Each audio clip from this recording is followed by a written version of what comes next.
Good morning, everyone. Try to cover a few things before we get to questions.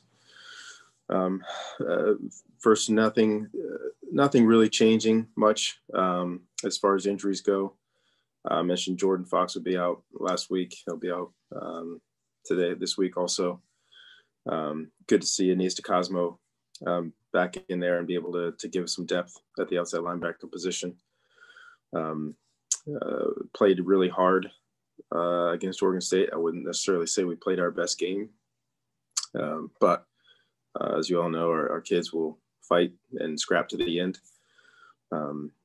Timely playmaking by a whole bunch of guys really helped us win that football game. Really grateful to University of Washington and Oregon State University as well. Everybody associated with those places understanding our position and helping us out with practice locations, etc. Oregon State was significantly helpful in a lot of things that we were able to do to prepare to play the game. As you know, we've relocated here to Santa Barbara. Once again, thanks to our administration, President, Provost, Athletic Director, everybody involved, operations, just to move from, move to our third location, away from Stanford University. But biggest thanks goes to our student athletes that have told us that they want to play and trying to make this thing happen. And we've given them that opportunity. The guys are excited, they're grateful, and very understanding and in favor of our decision in large portion to not participate in a bowl game if it presented the opportunity. We feel like we've been on a 3-week bowl trip as it is, and now having the opportunity to play UCLA down here in Southern California, staying right by the beach. Guys will have some free time, somewhat like a bowl game, be able to get on the beach, still being wise as far as our COVID protocols, and really prepared to play a team that really has come a long way. Chip's done an outstanding job with that team. USC is a very good football team, and UCLA had them on the ropes for most of the game. So this is a talented team that we know pretty well because they got after us pretty good last year. So our guys, while they are enjoying their time here, we're also going to prepare like crazy to play one heck of a football game. A couple of the notes on the game. I thought in spurts, I thought we played extremely well. I'm very grateful to our guys. They don't worry about the circumstances. Just go out there and play, which is awesome. I made a comment after the game about a potential targeting penalty. I can say with a lot of confidence, being the head of the football rules committee in the NCAA, that will continue to be looked at. And I do believe that was a targeting penalty, and it'll be one of those things we talk about both as a conference and on our rules committee about continuing to try to keep this game as safe as possible. And, pointing those things out. And it's very unnatural at times to think about targeting penalties being called on offensive players. But that one was textbook. And once again, we'll continue to have conversations about it. It's not a normal play. It's one of those things nationally that we're still working on. We met with the NFL officials as well last year, and their process of doing the same thing. So once again, we're all in the process of making this game as safe as possible. I give people a lot of credit for trying to make sure that we do that. Like I said, it doesn't come natural. It's not a normal thing. It's not something that's steeped in our heads as happens every time, but that's just where we have to continue to grow as a game to keep this game as safe as possible. With that, I'll open to questions. Reminder to please raise your hand through the participants tab to ask a question. First question comes from Harold Gutman. Harold, go ahead. Hi, David. I mean, you mentioned this kind of in your opening statement, but can you kind of take us through the process on the decision to opt out if you guys do get a bowl bid? Was it a player vote or administrative decision, or what kind of went into that decision? I personally hate the phrase opt out. I know we use that so much in so many different ways. It means so many different things to so many different people. There are a lot of conversations that were happening over the last couple of weeks, of course. I didn't feel like broaching the subject because I'm a football coach. We weren't bowl eligible. So I even talked about it before we were bowl eligible. So we didn't talk about it with the team. Bernard Muir and Mark Tessier-Levine and our administration had conversations about the possibilities. Bernard and I had conversations about the possibilities once we were quote unquote bowl eligible, and what we've been through the last 2 weeks and what we're about to do for this third week on the road. It just didn't seem feasible. I had a conversation with our captains, got their opinion. They have got a great pulse of the team. As much as many of us in our hearts would love to potentially be to play in a bowl game, the practicality, and I'm a very practical, structured, ordered person, as many of you know. I don't see how we could do it. To play in the January 1 bowl game, December 31st bowl game, where do we practice for 2 weeks? We can't go back to Stanford to practice. We'd have to practice in another location and then not have a real bowl experience, but then transfer our program again, to potentially the 4th or 5th location for a bowl game 48 hours before the game, that especially in all the travel against another opponent, that may not even happen. This was trying to find a way to do it did not seem practical. And one thing we talk about all the time is student athlete experience. And what kind of an experience is that? I think we've made the best of these 2.5 weeks, about to be 3 weeks. But then to practice for 2 more weeks at a different location, it's with all the testing and all the different things, have our guys miss Christmas with their families. That's a big ask from us, for us to on these student athletes. So the guys are great with it. They understand it. They're excited about this week to go play, and they're excited about being able to see their families over the holidays. Next, we'll go to Rusty Simmons. Go ahead, Rusty. Yeah, Coach. Last week we talked about the challenges of trying to recruit virtually. I also wonder about the challenges of identifying prospects that way. How much different has this year been when you're out there looking for a prospect? It's been different, really starting from the spring, not being able to spring evaluate. And that's as much of a vital thing as we do. A guy told me a long time ago about Joe Tiller at Purdue, who would never offer a quarterback until he saw him throw live. And I was talking to this coach, and the phrase came up, "Trust your eyes." And it's one of those things as a coach, we can all watch film, we can evaluate talent, but there's something about seeing an athlete live. I said that for so many years, and we've had so many guys. Chris McCaffrey, top of the list. I kept telling people, hey, don't judge him on his height and his weight or on the film. Come see him live. And every single person that I talked to, scouts, etc., came back and saying, okay, film was one thing, live is something else. This guy's a beast, right? Solomon Thomas, same thing. So for us as coaches, you always want to trust your eyes. So not being able to evaluate in the spring, not being able to get out in the fall and see some guys play live, not just the 21 class, but guys that are up and coming. That's been difficult. So we have to use all the available tools that we have. Thankfully, thanks to Huddle and all these other formats out there, we're able to still watch a lot of games able to watch games live on Thursday and Friday night because so many people are not allowed to go to games and so many limited capacity opportunities.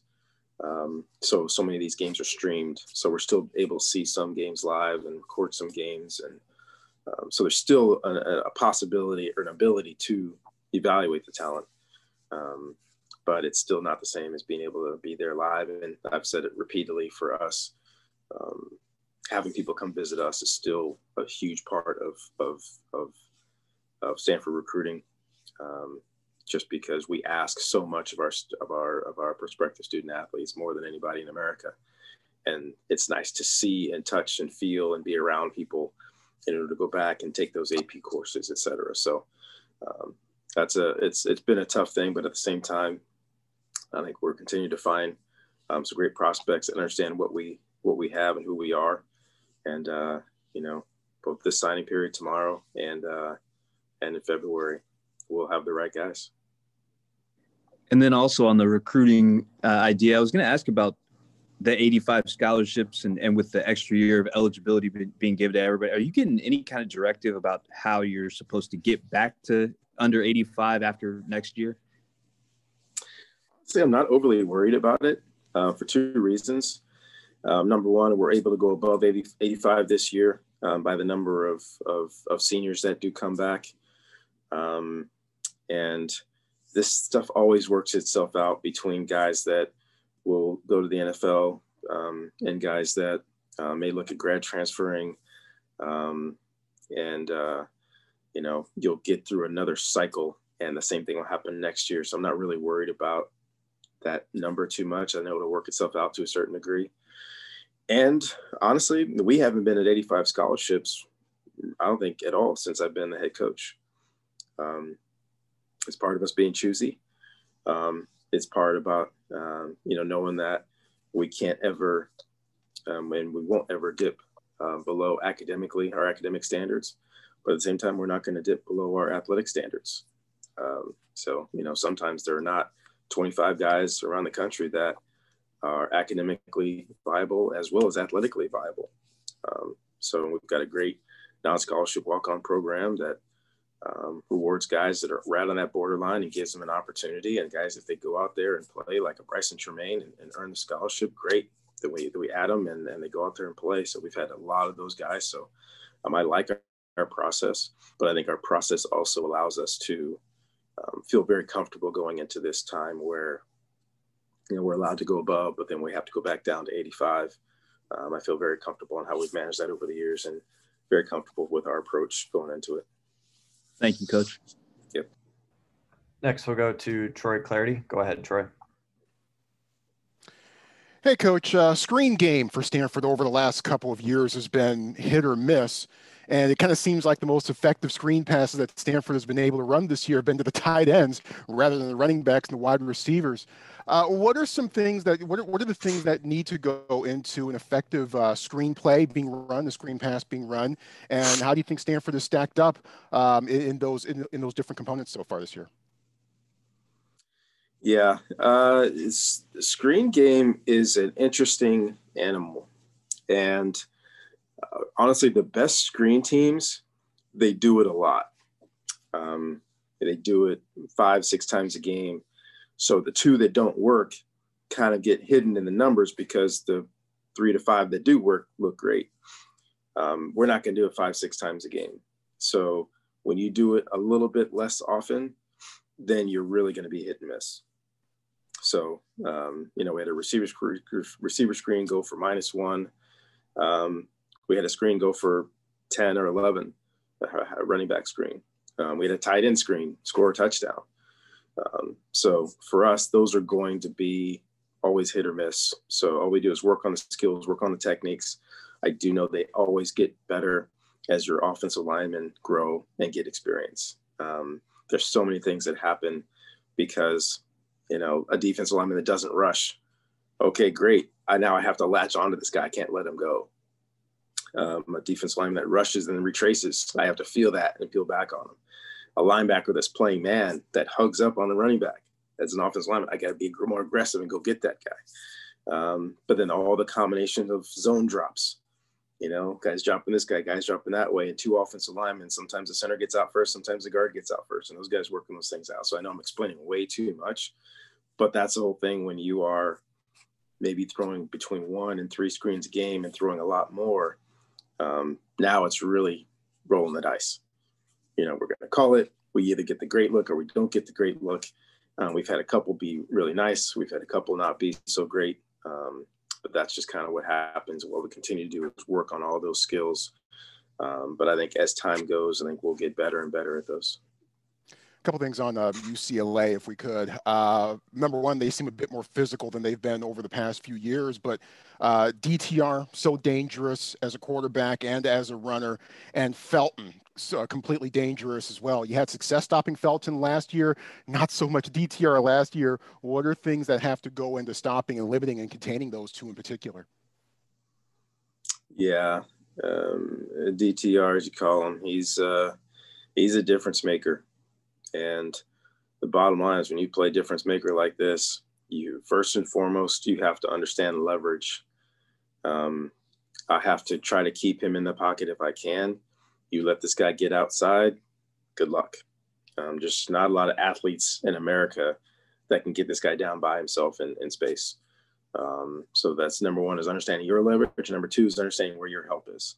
Is my help the sideline? Okay, great. I can't let him cut back. I'm going to just escort him towards the sideline. Do I have another defender outside of me, right, that we can put a cone on him and keep him in space, or keep him in place? Those are things that you have to understand. And there's a phrase, you know, for defenders as on athletic quarterbacks, athletic running backs, or great return man to shoot your gun. If you stand flat-footed and wait, you're going to be flat-footed as he runs by you. So you still have to be aggressive, but as you quote unquote shoot your gun, you have to shoot your gun on your side and know if you miss, you're at least forced him towards somebody else. But yeah, this guy's a problem. And it's going to take a good team effort to understand how to try to contain him. You know, the hard part is it's not like he's just a runner. He can beat you with his arm too. So we have to pressure him, but pressure him smartly, and hopefully keep him contained and minimize the damage he's going to do, because he's going to make some plays, right off the bat. You walk into the game knowing he's going to do some things that we're not going to be able to stop, but we can't let him take the game over. Next, we'll go to Jacob Rayburn. Go ahead, Jacob. Hey, Coach. Good morning. There are a few guys who I wanted to check in on who we haven't seen play this season. And I just wanted to make sure it's not an availability issue and they're just kind of developing off to the side. Tobin Phillips, Brandon Jones, and also the freshman lineman not named Miles Hitton. What is your question specifically? Sorry. Yeah. Just if they have been able to practice, if there's just been kind of waiting their turn behind other guys, or if they've actually been missing time and that's why they haven't kind of rotated in. Yeah, no, the guys they're practicing. Yeah, they're freshmen on a good football team. They're improving and getting better. I think we're doing a really good job on the offensive line. It's one of the biggest improvements we made on our entire football team.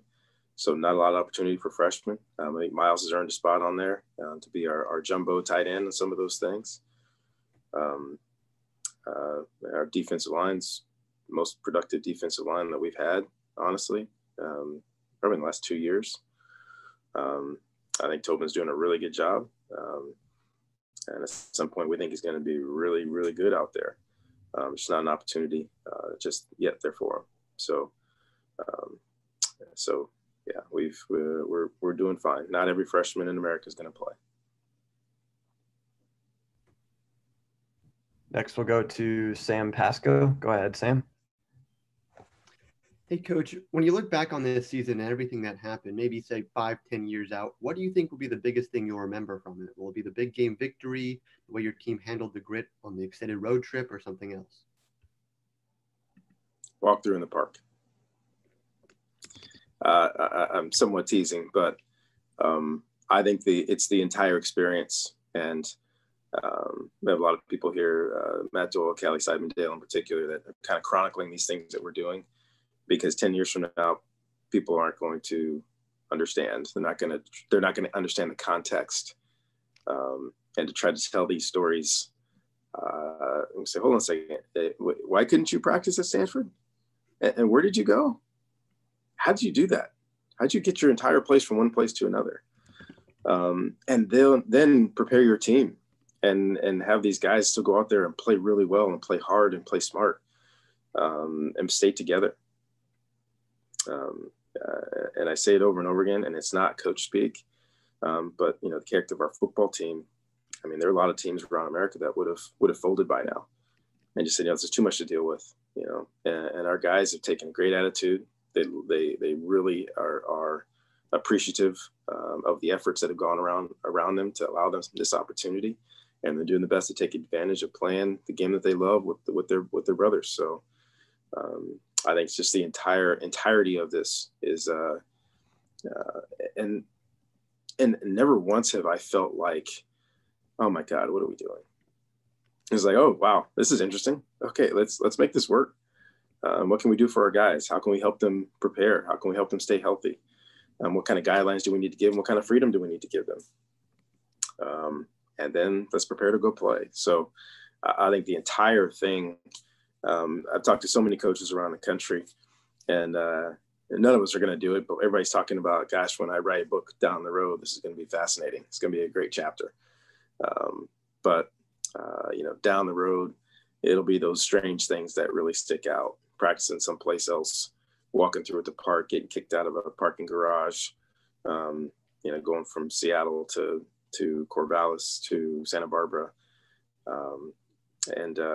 and really looking back and enjoying the process. That's what I've tried to do from the very beginning, and try to continue to inspire our guys to do is, hey, this is not normal, but that's not a reason to shy away from it. Enjoy it and give it your all. Thank you. Next question will be from Daniel Martinez-Crams. Go ahead, Daniel.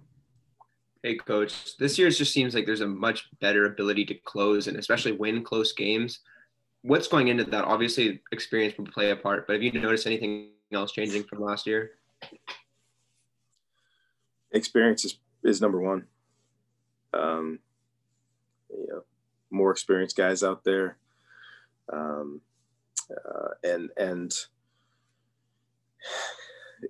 I don't know how to explain it, because you can't point to one specific thing, right? But like this past game, example I made to the team, I said it to you all also, is all you can do in practice is reinforce positive habits, is train reaction, and fast-paced things. Guys don't have time to think. They only have time to react. So whatever you practice, whatever you preach, whatever you stress, whatever you emphasize, whatever they do over and over, even things on their own, that's what's going to come out in those critical situations. So Gabe Reed, did take out, I love those commercials are great. Chris Mccaffrey's got one of those where they talk about the angles and the percentages and all that stuff. That's not what happens during the game. During the game, guys running, I grab, and because I've been stripping balls out of guys' arms multiple times per day for however many months, in the heat of battle, I just do it, right? Got one arm on him and the other arm hits the ball. So that's what it is. In critical times, what you emphasize comes out. So that to me is a big difference. Last year, second half of the year, especially with all the young guys playing, there were spurts where we played really, really well. But there are also times where we made critical errors and lack of understanding errors. And I say those things aren't happening still. A false start on the 3rd and 1, the bad snap hold, possible opportunity, et cetera. Those things still pop up, but still in the critical times, the positive things show up as well. And that's, our 2-minute drill. Do the 2-minute drill all the time. How many times a season does it come up? Who knows? End of the half, get a field goal. End of the game, get a field goal. Like, those are huge. And so that's what really stands out to me is we've got more guys out there with a little bit more experience. And I keep thinking about this time next year with all those guys that are coming back, those guys that were freshmen last year, sophomores now, guys that are freshmen now, sophomores now, guys that are juniors now, seniors next year. All those things continue to show up, that you do the right things over and over again. And at critical times, you don't get anxious, you don't get nervous. You just go out there and do what you prepare to do. So those are things that really showed up the last few weeks. Let's go to RJ Badia and then finish up with Janie McCauley. Go ahead, RJ. Hey, Coach, I know it's always kind of baked into the game plan for you guys, but you've really been able to shorten the games the last few weeks. And my question is, have you noticed these tempo teams kind of having the end of the game sneak up on them, where they only suddenly realize they've only got 1 or 2 possessions left in the game? I think you held Oregon State to only 2 possessions in the fourth quarter and only 4 possessions in the second half. Yeah, and it's something that I've talked about over the years. It's something that Chip Kelly's talked about over the years, and something that he and I both see very, very, it's the exact same way. Is if you get a lot of opportunities, it's one thing, but if you get fewer opportunities, now every one of those opportunities count. So for those fast-paced teams that used to get, however many possessions they're used to having, if we can cut a third of those out, or maybe a quarter, that goes in our advantage if we handle our responsibilities of go down the field and score. And really the last 3 games where we've really gotten better, outside of our quarterback not having erroneous test results, is getting down the red zone and scoring touchdowns. Because I still mean time of possession means absolutely nothing. It really doesn't. But if you can have time of possession and score touchdowns and make the other team kick field goals, that was just math. So we've been better on third down offensively and defensively. We've been better in the red zone on offense, scoring touchdowns, and better on the defense, making the team kick a couple of field goals. And then, limiting those scoring opportunities for the other team, that it does matter. And once again, we didn't do a great job last year keeping people out of the end zone. We were behind a lot. We were not as efficient running the ball during the course of the year. So those things add up to, honestly, not winning football games, but in particular, having low time of possession and low run opportunities. Now, when we can play with a little bit more of a lead, or at the very least be close and balanced, and we're efficient running the ball, that clock ticks. The clock ticks. And the longer we have it, the longer they don't have it. And if we can do that and score touchdowns, we've always got a chance. And then just my last thing, you made note, and I think coaches across the country made note of the quality of play when the season started in terms of tackling not being where you might want it to be, penalties and whatnot. How do you feel you guys are grading out right now, just in the cleanliness of your game at this point? Better.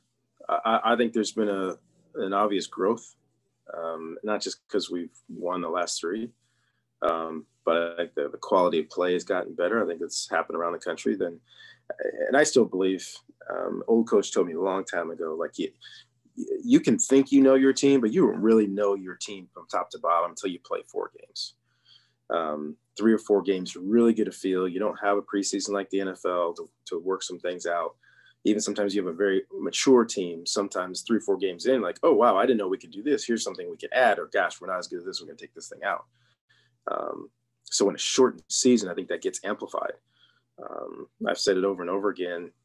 Gosh, if we could stay healthy and have 12 games, I'd be really, really excited to see what this team could become. We don't have that. I'm not going to waste any time and energy on it because it's not reality. But that hits me every once in a while saying, gosh, we've played well these last 3 games. Imagine if we had another half a season to really continue to grow and have our sophomore offensive linemen continue to grow and play and get better. We got a lot of young guys and inexperienced guys playing on the defensive side, outside linebacker, inside linebacker, guys without a lot of experience that are continuing to get better and better. And Curtis Robinson, who's there as a senior leader, captain. gosh, just over the last 4 games, he's gotten better and better and better. So, yeah, I do think the overall play has gotten better because, I mean, don't forget, everybody, most of us around the country still had an augmented, or I should say a shortened offseason and a shortened training camp, or at least and some of us had a disrupted training camp. So when you can play for a longer stretch of time, the guys continue to get better. So there has been a progression. Thank you. All right, we'll finish up with questions from Janie McCauley. Go ahead, Janie. David, I'm embarrassed to ask, what city are you in right now, speaking to us from? We're in Santa Barbara. Okay. Thank you. It's hard to keep up with you. Nice to see you. Tara is poised, David, to break Pat Summitt's all-time wins record tonight as a women's basketball coach. And being around her for 10 years, what has she meant to you? What does this mark mean to Stanford? And just the way she goes about her business with grace and humility. And maybe there's something you've learned from Tara, the way she adapts every single year based on her personnel. Are there some things you'd like to say about her going into this tonight? Yeah, and some of you have heard me drone on in the past, and I'll try not to. I can talk for a straight hour on nothing but Tara, and what she's meant to coaches, not just basketball coaches, not just football coaches, not just male coaches or female coaches. You say grace and humility. There are about 20 more adjectives I can throw on top of that: consistency, competitiveness, concern for the student athletes. I mean, that's most of our conversations over the last 4 or 5 months.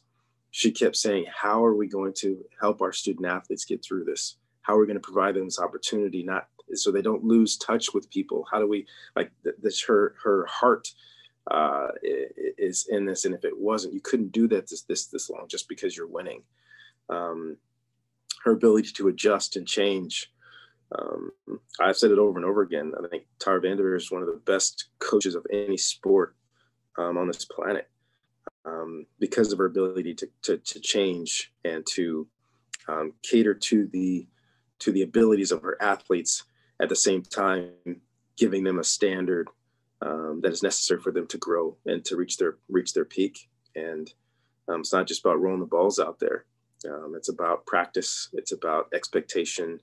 It's about heart and humility, and at the same time, excellence.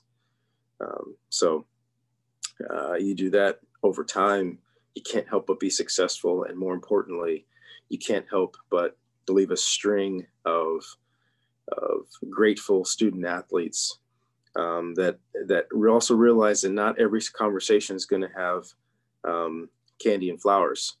Some of these conversations are hard. And Tara has pushed a lot of really great players to be even better, and they're grateful to her for that. So tonight's the culmination of so many things, and as Tara would be upset if I didn't say, it's also not the end of anything, right? The Tara that I know cannot wait until the day after tomorrow, right?